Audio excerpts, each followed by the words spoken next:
হজরত ইব্রাহিম আলাইহিসসালাম দীর্ঘ সময় নিঃসন্তান ছিলেন। বৃদ্ধ বয়সে আল্লাহর কাছে প্রার্থনার পর তিনি পুত্র ইসমাইল আলাইহিসসালামকে লাভ করেন। ধীরে ধীরে ইসমাইল বড় হতে লাগলেন। তিনি দেখতে যেমন সুন্দর ছিলেন, তেমনি ছিলেন অত্যন্ত ভদ্র, বিনয়ী ও পিতৃভক্ত। ইসমাইল যখন কিশোর বয়সে পদার্পণ করলেন, অর্থাৎ বাবার সাথে হাঁটা চলা ও কাজকর্ম করার বয়সে পৌঁছালেন, ঠিক তখনই ইব্রাহিম আলাইহিসসালামের জীবনে এল ইতিহাসের সবচেয়ে কঠিন ও বড় পরীক্ষা। মক্কায় থাকাকালীন এক রাতে ইব্রাহিম আলাইহিসসালাম স্বপ্নে দেখলেন যে তিনি তার একমাত্র প্রিয় পুত্র ইসমাইলকে নিজের হাতে জবাই করছেন। নবীদের স্বপ্ন সাধারণ কোনো স্বপ্ন নয়, তা আল্লাহর তরফ থেকে আসা ওহী বা সরাসরি আদেশ। পরপর ৩ রাত তিনি একই স্বপ্ন দেখলেন। ইব্রাহিম আলাইহিসসালাম বুঝতে পারলেন পরম করুণাময় আল্লাহ তার কাছ থেকে তার জীবনের সবচেয়ে প্রিয় বস্তুর কোরবানি চাচ্ছেন। বৃদ্ধ বয়সের একমাত্র সন্তান, চোখের মণি ইসমাইলের চেয়ে প্রিয় তার কাছে আর কি হতে পারে? পিতা ও পুত্রের কথোপকথন। আল্লাহর এই কঠিন পরীক্ষা দেওয়ার জন্য ইব্রাহিম আলাইহিসসালাম সম্পূর্ণ প্রস্তুত হলেন। কিন্তু তিনি এই বিষয়টি তার পুত্র ইসমাইলের সাথে শেয়ার করতে চাইলেন, দেখতে চাইলেন পুত্রের প্রতিক্রিয়া কি হয়। ইব্রাহিম আলাইহিসসালাম ইসমাইলকে ডেকে বললেন, হি আমার প্রিয় বৎস, আমি স্বপ্নে দেখেছি যে আমি তোমাকে জবাই করছি।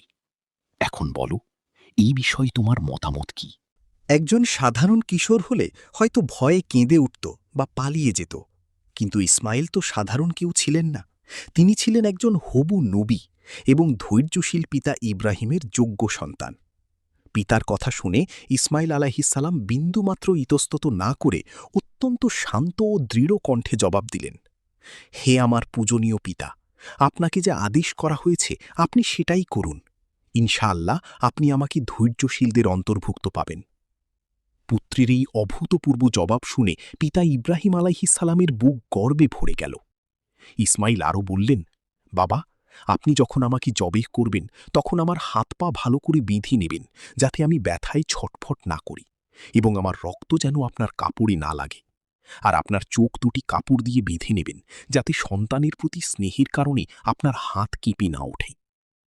পিতা ও পুত্র আল্লাহর হুকুম পালনের জন্য মক্কার মিনা নামক উপত্যকার দিকে রওনা হলেন। পথে ইব্রাহিম আলাইহিসসালামকে আল্লাহর আদেশ পালন থেকে বিরত রাখার জন্য অভিশপ্ত শয়তান ৩ বার মানুষের বিষ ধরিয়ে এসে ধোঁকা দেওয়ার চেষ্টা করল। প্রথমবার শয়তান ইব্রাহিম আলাইহিসসালামকে বলল, আপনি বৃদ্ধ বয়সী শয়তানের মায়ায় পড়ে নিজের একমাত্র সন্তানকে হত্যা করতে যাচ্ছেন।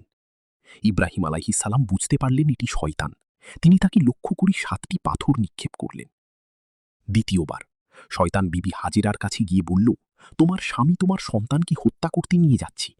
বিবি হাজেরা উত্তর দিলেন, যদি আল্লাহর আদেশে হয় তবে আমি আমার 1000টা সন্তান আল্লাহর রাস্তায় কুরবানি করতে রাজি আছি। তিনিও শয়তানের এই পরাজয়ের ঘটনাকে স্মরণ করেই আজ পর্যন্ত হজের সময় হাজিগণ মিনায় গিয়ে জামারায় প্রতীকী শয়তান পাথর নিক্ষেপ বা রমি করে থাকেন। অবশেষে পিতা ও পুত্র মিনার এক নির্জন স্থানে পৌঁছালেন। ইসমাইল আলাইহিসসালাম উপুর হয়ে শুয়ে পড়লেন, যাতে পিতার চোখ পুত্রের চেহারার ওপর না পড়ে এবং জবেহ করতে কোনো দ্বিধা না হয়। ইব্রাহিম আলাইহিসসালাম নিজের চোখ কাপড়ে বাঁধলেন, ধারালো ছুরিটি হাতে নিলেন। তার সমস্ত শরীর কাঁপছিল, কিন্তু আল্লাহর প্রতি ভালোবাসা ও আনুগত্য ছিল সব কিছুর ঊর্ধ্বে। তিনি বিসমিল্লাহি আল্লাহু আকবার বলে পরম আদরের পুত্রের গলায় ছুরি চালিয়ে দিলেন। ছুরি চালানো শেষ হলে ইব্রাহিম আলাইহিসসালাম চোখের কাপড় খুললেন। তিনি ভাবলেন ইসমাইল হয়তো রক্তে ভেসে যাচ্ছে, কিন্তু চোখ খুলেই তিনি বিস্ময়ে বাকরুদ্ধ হয়ে গেলেন। তিনি দেখলেন ইসমাইল অক্ষত অবস্থায় পাশে দাঁড়িয়ে হাসছেন, আর ইসমাইলের জায়গায় শুয়ে আছে আল্লাহর জান্নাত থেকে জিব্রাইল আলাইহিসসালামের নিয়ে আসা একটি সুস্থ সবল দুম্বা। আল্লাহর কুদরতে ছুরি ইসমাইলের গলায় বিন্দুমাত্র আঁচড় কাটেনি, বরং দুম্বাটি কুরবানি হয়ে গেছে। আসমান থেকে তখন আওয়াজ এলো, হে ইব্রাহিম, তুমি তোমার স্বপ্নকে সত্যে পরিণত করেছ। আমি এভাবেই সৎকর্মশীলদের পুরস্কৃত করে থাকি। নিশ্চয়ই এটি ছিল একটি স্পষ্ট পরীক্ষা। ইতিহাসে কুরবানির শিক্ষা। ইব্রাহিম আলাইহিসসালাম ও ইসমাইল আলাইহিসসালামের এই মহান আত্মসমর্পণ ও অতুলনীয় ত্যাগের ঘটনাকে চিরস্মরণীয় করে রাখার জন্য আল্লাহ তাআলা মুসলিম উম্মাহর উপর প্রতি বছর কুরবানি করা ওয়াজিব বা আবশ্যক করে দিয়েছেন। এটি কেবল পশু জবেহ করার কোনো আনুষ্ঠানিকতা নয়। কুরবানির আসল উদ্দেশ্য হল মানুষের মনের ভেতরের পশুবৃত্তি, অহংকার, লোভ আর স্বার্থপরতাকে কুরবানি দেওয়া। আল্লাহ পবিত্র কোরআনে বলেছেন, আল্লাহর কাছে পৌঁছায় না কুরবানির পশুর রক্ত বা মাংস, বরং তার কাছে পৌঁছায় তোমাদের তাকওয়া বা পরহেজগারি।